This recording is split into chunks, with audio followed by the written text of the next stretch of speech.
Well, our speaker today is Toni Hamilton. And Toni, for us, does not need an introduction. She's been here a long time. And we've enjoyed every minute of it. Maybe. However, we need to start reaching out. And what I realize is sometimes we just assume that people out there in online land know who we are. But Toni is a practitioner. Toni has a habit of speaking for us on a regular basis for a lot of years. And Toni also sings, and sings in a lot of different places. The reason I'm mentioning this is because there's going to be a greater connection of our centers, member to member level connection. And I really want, because we're going to start looking at other people's services and getting to know them and being in meetings with them, I want to share as much information about who we are. And how long have you been here, Toni? 22 years. 22? Wow, you were here before Michelle. No, I'm kidding. I'm kidding. So you've been here a long time. A few months after. So what Reverend Michelle said before about the week we just had was a week of being uncomfortable, which is great. That's where the growth comes from. The theme for the year for Centers for Spiritual Living is a grand rising. I think that's a beautiful topic for us. I think that's really where we need to be. Hi, little one. So for us, I see a grand rising this year, and for the whole organization. The theme for this month is divine discomfort. And again, we experienced that this past week, and Toni is going to talk to that, and her topic is discomfort is the least of our concerns. So welcome, Toni.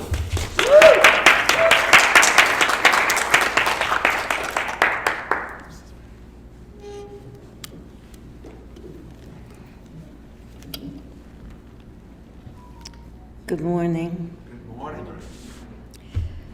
So, I finished my talk early this time. I always work on my talk early. And then, as usual, Spirit will add other things and give me other things. But this time,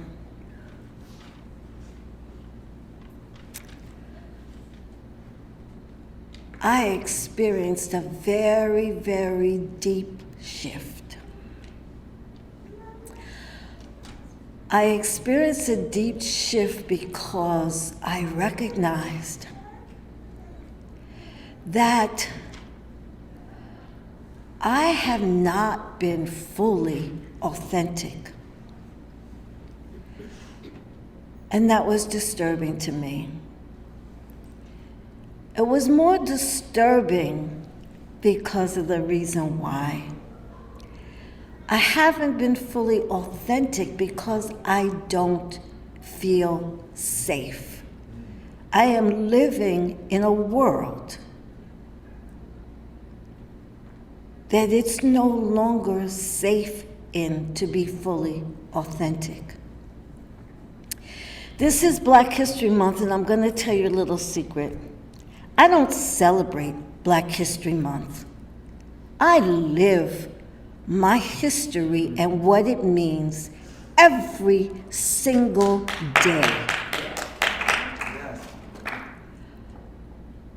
I mentioned the first week of February that I was very disturbed because I knew in the moment that I was standing here speaking that there were people dying in the world because somebody didn't agree with who they were or what they stood for, what they had done. What breaks my heart is that there are babies dying, and that somehow we live on like it's not happening. When Ty read the Black National Anthem, this image flashed in my mind of slaves working in the field,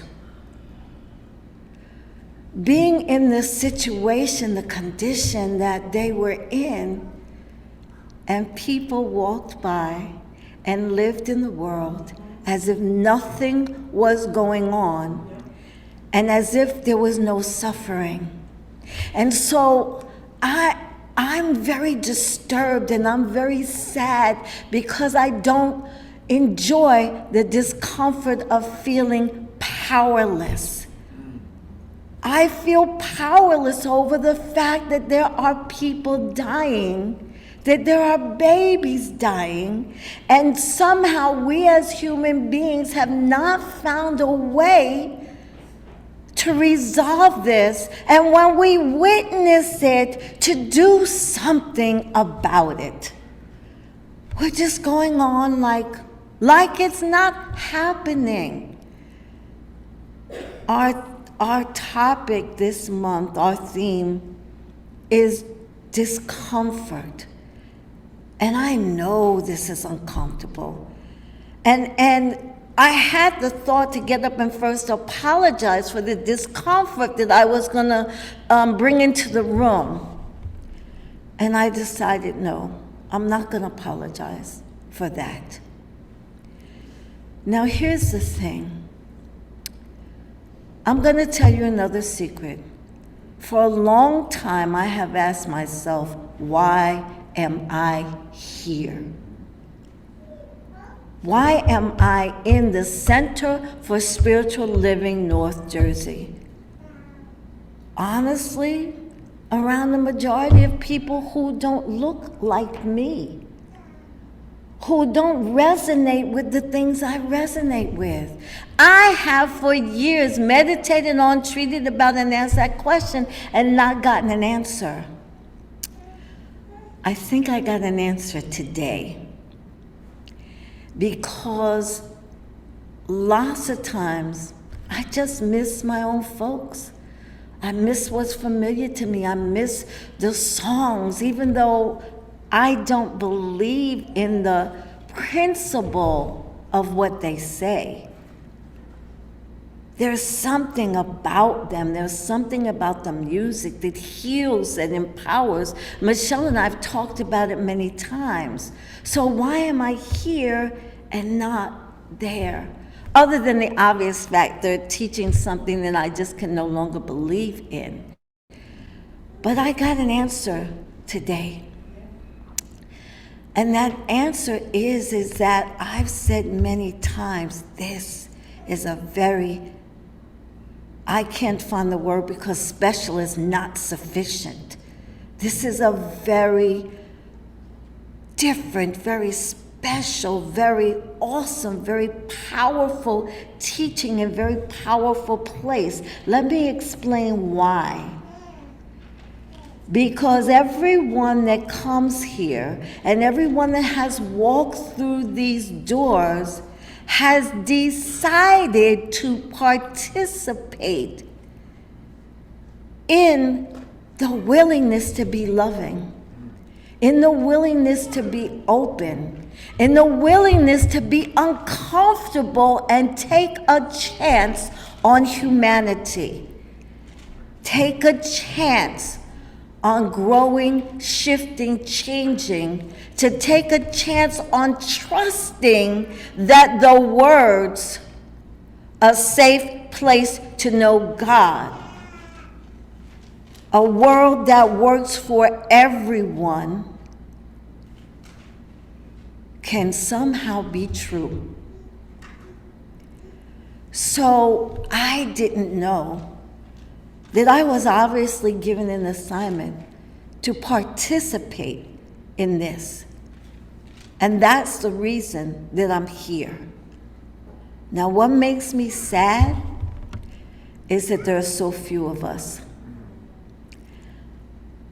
And when you juxtapose the few of us against what I see going on in the world, it disturbs me. Because history is repeating itself. And it seems like not enough of us have learned or been able to figure it out. For millennia. Really? For millennia. And so it's real uncomfortable for me to be faced with this and feel helpless and not know what to do. I wrote a whole talk today, and I'm laughing. I was impressed with this talk. I was like, I need to post this, okay? But what I know is it comes through me. And I pray and ask for it to come through me. I pray and ask that I'm able to say something that touches you, that empowers you, that gives you whatever it is that you need to move on and to change the things in your life that need to be changed.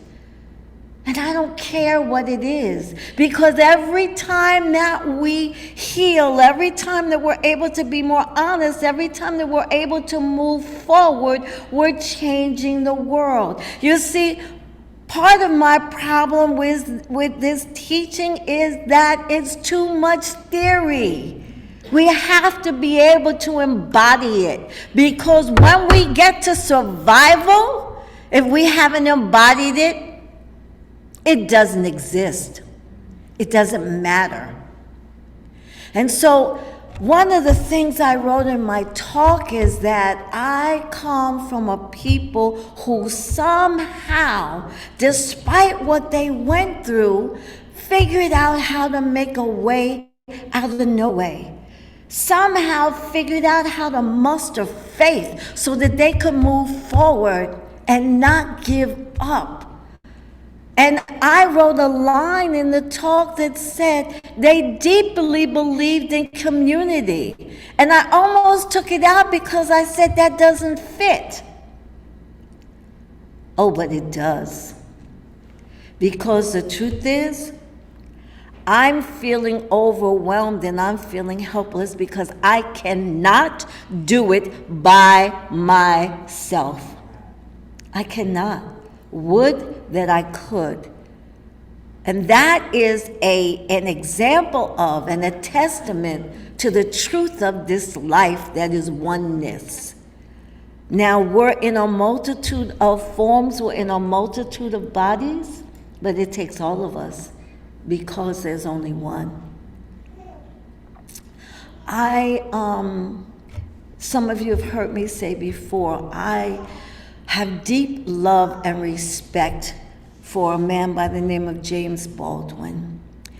And I have deep love and respect for him because of his incredible courage and his incredible honesty, and how no matter what he faced, he somehow found it within him to tell the truth.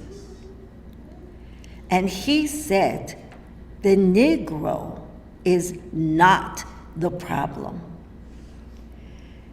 White people have to figure out why they have a need to have slaves.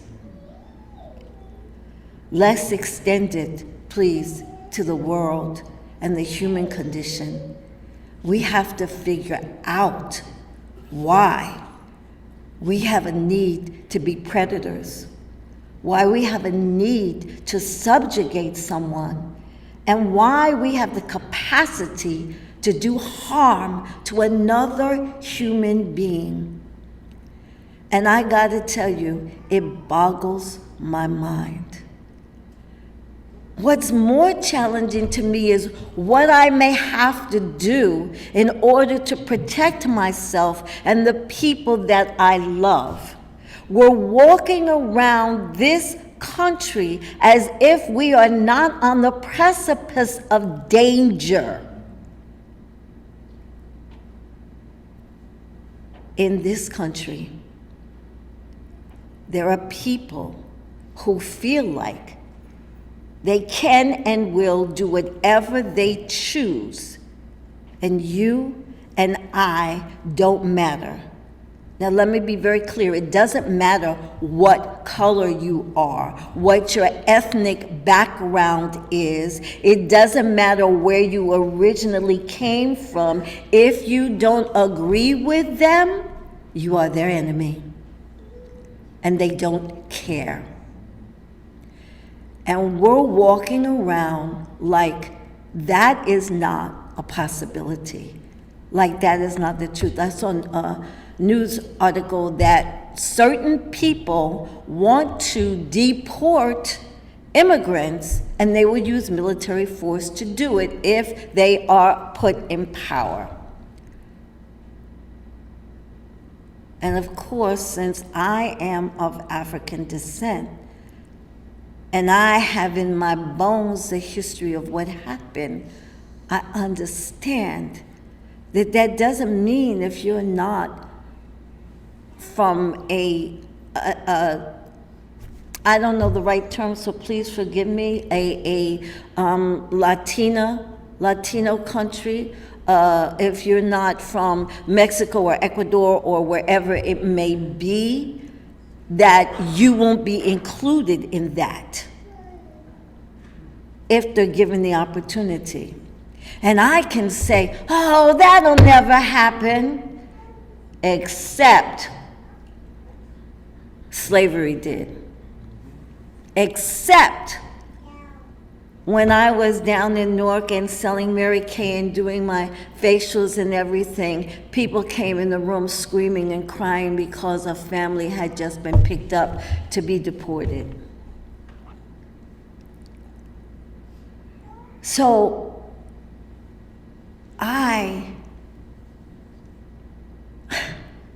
my mom used to always tell me that I was too idealistic. I am. But I want to thank you because this small group of people came here to be a part of this center to say, I'm willing to try this. I'm willing to go for this. Like birth, it's gonna be messy, but I'm gonna stay in the room and I'm gonna do my best and I'm gonna try. I don't know what's gonna happen. I had a situation just recently where I disagreed with something with someone. And it got a little uncomfortable for both of us. And I said, I need to breathe. And she said, I need to breathe too. But we knew, this is just a disagreement. We need to take a moment. We'll come together and talk about it later. But we didn't decide that who you are is not okay and who I am is not okay. We didn't decide that it couldn't be handled. Because there had been years of practice of facing that discomfort that comes up when human beings don't agree, so that it never escalates to any of us becoming predators. Those of you that have been in classes with me years back used to hear me say that I struggle trusting, I have trouble trusting because in the universe there are predators. And I'm not talking about human beings right now. Lions and tigers eat gazelles. Why? I used to ask, why did the Creator structure the universe in that way? This all-powerful intelligence that could have done anything. And I so struggled with that because it meant at some point I could not maybe be safe. And then it escalates, of course, into human beings because we're part of creation, right? We're part of the one. But there has to be a reason, and there has to be an answer So I pray the answer is not just that's the way God designed it, and at some point everything and everybody is going to die. I stopped using the word death. I call it transition now, because our spirits don't die. And then this is going to sound funny, but for those of you that have ever seen ghosts, you don't know that. If you've never seen a ghost, then you may not understand it. Okay? And so, the thing that for me was most profound about James Baldwin is that he had this incredible awareness of the value of humanity, of the value of human life, all human life, no matter what was going on. It's something that was part of him, that he felt in his bones. I learned something about him this week that I didn't know before. And I don't pretend that I know everything about him, and I collect his books. I'd like to have all of them and read every one, but I haven't. A lot of them, yes, but not all of them. But I learned something that really impacted me. I learned that when Martin Luther King was murdered, that James Baldwin attempted suicide. I was like, what? I was stunned by that. But you know what it speaks to? Exactly what I'm standing here talking about. The helplessness of by myself. I can't do this. I can't change this. So, I would like to grow our center, but I only want to grow our center with people who really have the commitment and the capacity to allow anyone that comes here to be who they are, to love them anyway, to open their mind and heart, to have the space to grow, to change, and to embody this teaching. I am not interested in a packed house of goodness knows what kind of person, okay? I've asked myself, if people came to get me and take me away, like what happened in the Holocaust, would anybody in here hide me? Thank you, ma'am. Would they risk themselves? Because the people that hit people, lots of times they got taken away too. I've asked myself that question. You see, people of African descent in my ancestors' time lived with danger every single day. It could be a word, a glance, a moment. And they learned to navigate that and twist them, turn themselves inside out in order to survive. And still, my experience is, and let me bring it right home to my family. My experience is that some of the people in my family were so loving and so kind. And how they maintained the capacity for that, God only knows. God only knows. And they weren't the only ones. I'm going to mess up this man's name, please forgive me, but Eli Wetzel? Weisel, thank you. I was fascinated by his ability to forgive, that he somehow had within himself the ability to do that. And I've said very many times, I am fascinated by the fact that African Americans walk around and are not hurting people, because they're not. We're told the lie that people of African descent are dangerous, that you have to be careful of them, that they represent a threat. But if that were really the truth, y'all would be gone already.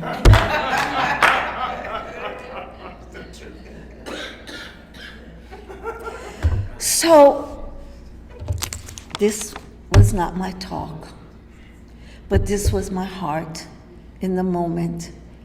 And that's what I had to speak. And so, I want you to understand, and maybe anybody that might hear this on YouTube, that this is a place where people come and do the difficult work. This is a place where people come to not just learn to love and accept other people who are different, who they might not agree with, but maybe even more important, themselves. Because I don't know about you, but that's even a bigger challenge sometimes, don't you think? And so, I just want to close by saying thank you for who you are, for what you've done. I was in this teaching in this center for years and did not really connect with people on a personal level. For years. And I kept asking, why am I here? I'm here because this work needs to be done. And I was given an opportunity to do it, whether I knew it or not. And I'm so grateful for that. But you see, there's only one reason I'm afraid to die. Only one. And that's because I will not have a chance of figuring out how to protect the babies and how to make a difference. So I pray that anyone who hears this, hears my heart, and understands that we have to continue to do the work to create peace in this world. And here's the good news. It doesn't even require all of us, just enough of us to tip that scale. So I'm going to take this into treatment.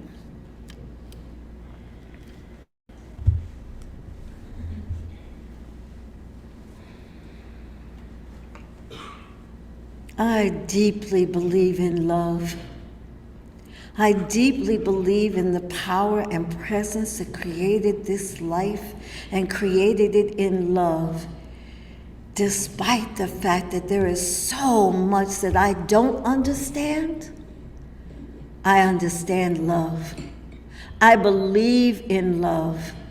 I understand the empowerment that love creates. I understand that with love, all good things are possible. I understand that out of love comes beauty and harmony and wholeness and peace and cooperation.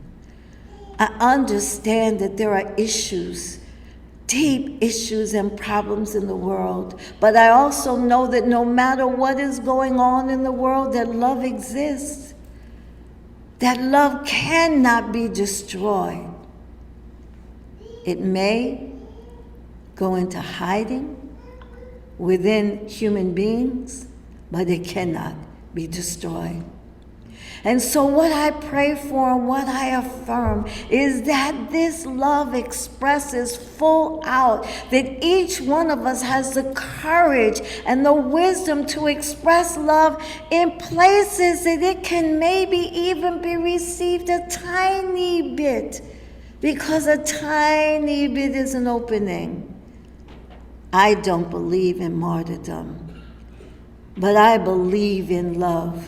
And I believe in expressing love. I believe in allowing love to flow. I believe in taking the risk to be vulnerable and to love. I believe that each human being that is a divine expression of God has this love within them, and therefore it can grow, it can expand, it can express full out and complete. And this is what I affirm for each of us: the full out complete expression of divine and perfect love, of divine and perfect light.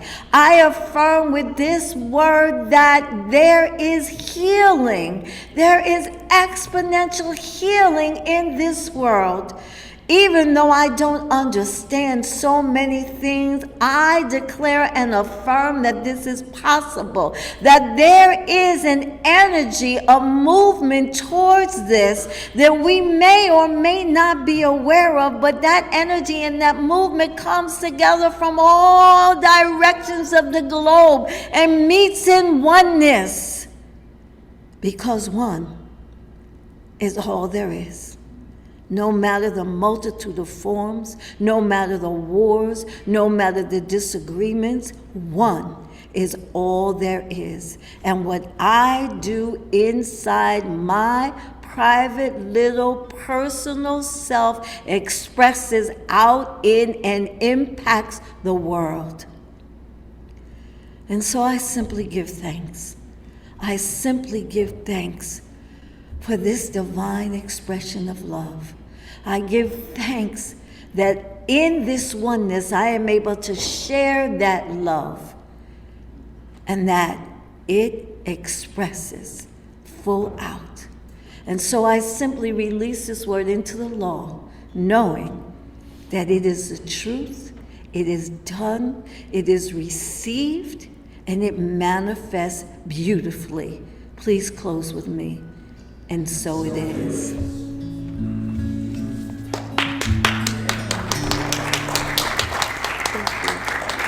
I want to tell a story, and I want to hold your hand.